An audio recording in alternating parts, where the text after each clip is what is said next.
ജോർദാന് നേരെ ആക്രമണത്തിന് ഇറാൻ പദ്ധതി ഒരുക്കുന്നു എന്ന റിപ്പോർട്ടാണ് മിഡിൽ ഈസ്റ്റ് മേഖല കേന്ദ്രീകരിച്ചുകൊണ്ട് ഇപ്പോൾ പുറത്തു വരുന്നത്.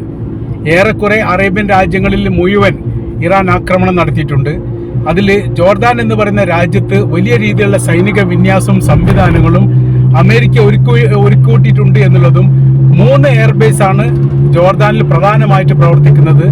അതിൽ 3 കഴിഞ്ഞ ഏതാനും ദിവസത്തിനകം വലിയ രീതിയിലുള്ള സൈനിക ആയുധ സംവിധാനങ്ങളെല്ലാം അമേരിക്ക ഒരുക്കൂട്ടിയിരിക്കുന്നു. അപ്പോൾ യുദ്ധം കഠിനമാകുന്ന സമയത്ത് തീർച്ചയായിട്ടും ജോർദാനിൽ നിന്ന് ഇറാന് നേരെ ആക്രമണം ഉണ്ടാവാനുള്ള സാധ്യത വളരെ കൂടുതലാണ്. അതുകൊണ്ട് ആ മേഖല കേന്ദ്രീകരിച്ചുകൊണ്ട് ആക്രമണം നടത്തും എന്നുള്ള തരത്തിലുള്ള റിപ്പോർട്ടാണ് ഇപ്പോൾ ഇറാന്റെ ഭാഗത്തുനിന്ന് പുറത്തു വരുന്നത്. അവർ പ്രത്യേകമായ രീതിയിൽ പറയുകയും ചെയ്തു, ഇറാഖിലും ജോർദാനിലും ആദ്യഘട്ടത്തിൽ തന്നെ 1-ലധികം തവണ ആക്രമണം നടത്തിയിട്ടുണ്ട്. പിന്നീട് അത് ആക്രമണം നേരെ മിഡിൽ ഈസ്റ്റ് കേന്ദ്രീകരിച്ചുകൊണ്ട് അറേബ്യൻ രാജ്യങ്ങളിലേക്ക് പോയി. Saudi Arabia, Qatar, Oman, Bahrain, ഈ കുവൈത്ത്, UAE അടക്കമുള്ള എല്ലാ രാജ്യങ്ങളും ഏറ്റവും ഒടുവിലാണ് ഒമാനെ ആക്രമിക്കുന്നത്. ഒമാൻ എന്ന് പറയുന്ന സമയത്ത് ഒമാന്റെ കടലിലുള്ള എണ്ണ കപ്പലിന് നേരെ ആക്രമണം നടത്തി എന്നുള്ള റിപ്പോർട്ടാണ് ഇപ്പോൾ പുറത്തു വരുന്നത്. അപ്പോൾ മിഡിൽ ഈസ്റ്റിൽ 6 രാജ്യങ്ങൾക്ക് നേരെയും അതിന് പുറമെ ഖത്തറിനും ജോർദാനും നേരെയും ആക്രമണം നടത്തിയിട്ടുണ്ട്. ഖത്തറും ജോർദാനും ഒരു തവണ ആക്രമണം നടത്തിയതിന് ശേഷം പിന്നെ ഏറെക്കുറെ നിശ്ചലമായിരുന്നു. ഇപ്പോൾ 2ാം ഘട്ടത്തിൽ ശക്തമായിരിക്കുന്ന ആക്രമണം ജോർദാന് നേരെ ഉണ്ടാകും എന്ന തരത്തിലുള്ള റിപ്പോർട്ട് ഇപ്പോൾ ഇറാന്റെ ഭാഗത്ത് നിന്ന് പുറത്തു വരികയാണ്.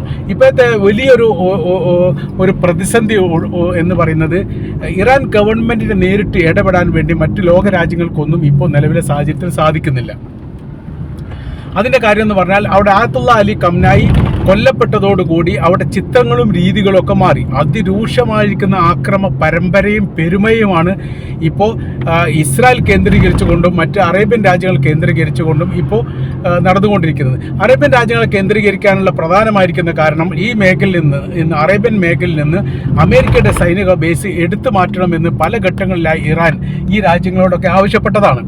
അത് ജിദ്ദ ഉച്ചകോടിയുമായിട്ട് ബന്ധപ്പെട്ട് 3 തവണയെങ്കിലും മരണപ്പെട്ട ഇറാന്റെ പ്രസിഡന്റ് ഇബ്രാഹിം റൈസി ആ കാര്യം ആവർത്തിച്ചിട്ടുണ്ട്.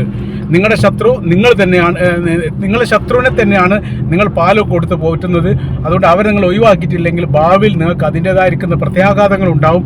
അതുകൊണ്ട് ഘട്ടം ഘട്ടമായി അമേരിക്കയെ ഒഴിവാക്കണം എന്നുള്ള അഭിപ്രായമാണ് അവരുടെ ഭാഗത്തുനിന്ന് പുറത്തു വന്നിരുന്നത്. എന്നാൽ അതൊന്നും പരിഗണിക്കപ്പെട്ടിട്ടില്ല എന്നുള്ളതും വല്ലാതെ വൈകാതെ ഖത്തറിനെ ഇസ്രായേൽ ആക്രമിക്കുകയും ചെയ്തു എന്നുള്ള ഒരു വലിയ രീതിയിലുള്ള വിഷയങ്ങൾ നിലനിൽക്കുന്നു. അതിനോടനുബന്ധിച്ച് തിരിച്ചടിക്കാനോ മറ്റേതെങ്കിലും പ്രവർത്തികൾ ചെയ്യാനോ ഖത്തറിനോ മറ്റേതെങ്കിലും അറബ് രാജ്യങ്ങൾക്കോ സാധിച്ചിട്ടില്ല എന്നുള്ളത് ഏറെക്കുറെ നിരാശ ഉണ്ടാക്കിയിരിക്കുന്ന കാര്യമാണ്. ഇപ്പോഴത്തെ നിലവിലെ സാഹചര്യങ്ങൾ ചിത്രങ്ങളൊക്കെ മാറി മറിയുകയാണ്. സർവ്വ മേഖല കേന്ദ്രീകരിച്ചുകൊണ്ടും ആക്രമിക്കുക എന്നുള്ളതാണ് ഇപ്പോഴത്തെ ഇറാന്റെ പോളിസി. അതിൻ്റെ കാര്യം അവർക്ക് ഇനി മുന്നോട്ടോ പിറകോട്ടോ നോക്കാനില്ല.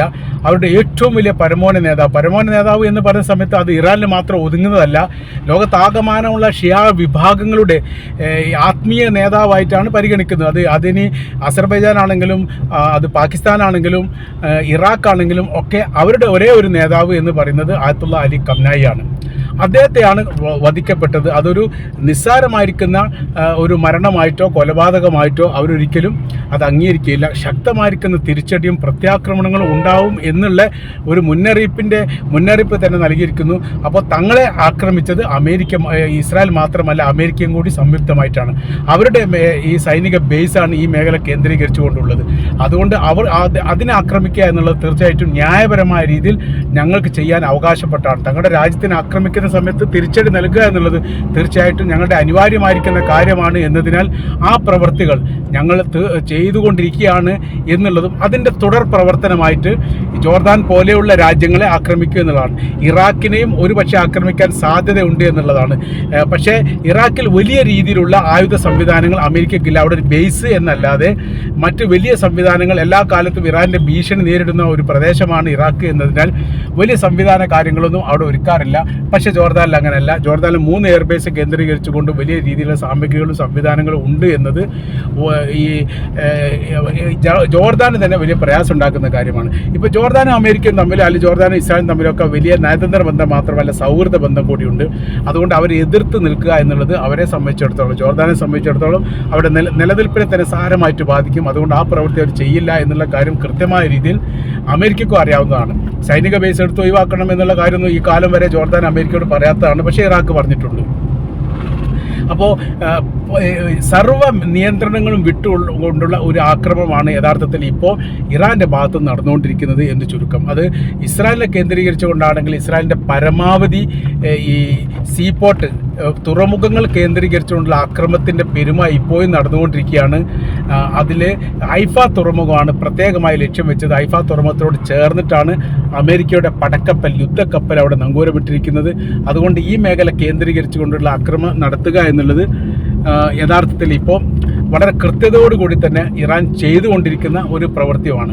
അവിടെ നിന്ന് ഈ ഹൈഫ തുറമുഖത്ത് നിന്ന് ഏകദേശം 100 നോട്ടിക്കൽ മൈൽ പിറകോട്ട് അമേരിക്കയുടെ പടക്കപ്പൽ ജെറാൾഡ് ഫോർഡ് മാറ്റിയിരിക്കുന്നു എന്ന വിവരം ഇതിനോടനുബന്ധിച്ച് തന്നെ പുറത്തു വന്നിട്ടുണ്ട്. അത് സ്ഥിരീകരിക്കപ്പെട്ട റിപ്പോർട്ടല്ല. ഇപ്പോൾ ഇസ്രായേൽ ഉണ്ടായിരിക്കുന്ന നാശനഷ്ടത്തെക്കുറിച്ച് ഏറെക്കുറെ അല്പാൽപമായിട്ട് ഇപ്പോൾ പുറത്തു വരുന്നുണ്ട്. ഇസ്രായേൽ പറഞ്ഞ പോലെയും ഒതുക്കി വെച്ച പോലും വല്ല വൻ മരണങ്ങൾ അവിടെ നടന്നിട്ടുണ്ട്. വലിയ ബിൽഡിംഗ് തകർച്ച ഉണ്ടായിട്ടുണ്ട്. വലിയ നാശനഷ്ടങ്ങൾ ഉണ്ടായിട്ടുണ്ട്. അവിടെ സൈനിക ബേസ് ആക്രമിക്കപ്പെട്ടിട്ടുണ്ട്. അവരുടെ സൈനിക മേധാവിയുടെ താമസ സ്ഥലം ആക്രമിക്കപ്പെട്ടിട്ടുണ്ട്. അതേ സ്ഥലത്തില്ലാത്തതുകൊണ്ട് രക്ഷപ്പെട്ടു എന്നുള്ളതാണ്. അങ്ങനെ സർവ്വ മേഖല കേന്ദ്രീകരിച്ചുകൊണ്ടും അതിശക്തമായിരിക്കുന്ന ആക്രമണമാണ് ഇറാൻ്റെ ഭാഗത്തു നിന്ന് ഉണ്ടായത്, ഇപ്പോഴും ഉണ്ടായിക്കൊണ്ടിരിക്കുന്നു എന്നുള്ളതാണ്. അറേബ്യൻ കടൽ കേന്ദ്രീകരിച്ചുകൊണ്ടുള്ള അമേരിക്കയുടെ അബ്രഹാം ലിങ്കൺ കപ്പലിന് നേരെയും ആക്രമണം നടന്നിരിക്കുന്നു എന്ന് സ്ഥിരീകരിക്കാത്ത ഒരു റിപ്പോർട്ട് ഇപ്പോൾ പുറത്തു വന്നിട്ടുണ്ട്. അപ്പോൾ ഇതിൻ്റെ മുൻപ് 2 ഡ്രോൺ വെടിവെച്ച് വീഴ്ത്തിയ ഒരു വിവരം പുറത്ത് വന്നിരുന്നു. അമേരിക്കയുടെ ഡ്രോൺ ഇറാൻ വെടിവെച്ച് വീഴ്ത്തുകയും ഇറാൻ്റെ ഡ്രോൺ അതിൻ്റെ ഏതാനും ദിവസങ്ങൾക്ക് മുമ്പ് അമേരിക്ക നശിപ്പിക്കുകയും ചെയ്തു എന്നുള്ളതാണ്. ഏത് തരത്തിലാണ് അതിന് നാശം ഉണ്ടായത് എന്നതിനെക്കുറിച്ചുള്ള വിവരങ്ങളും പുറത്ത് വന്നിട്ടില്ല. അപ്പോൾ സർവ്വ മേഖലയിലൂടെയും ആക്രമണം നടത്തുന്നുണ്ട്, ഇപ്പോൾ നടന്നു വരുന്നു എന്നുള്ളതാണ്.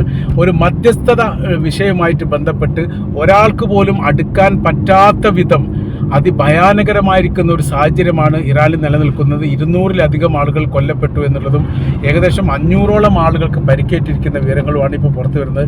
അതോടൊപ്പം തന്നെ ഒരു സ്കൂൾ കേന്ദ്രീകരിച്ചുകൊണ്ട് ആക്രമണം നടത്തി 75 കുട്ടികളാണ്, ചെറിയ പെൺകുട്ടികൾ അവിടെ കൊല്ലപ്പെട്ടത്.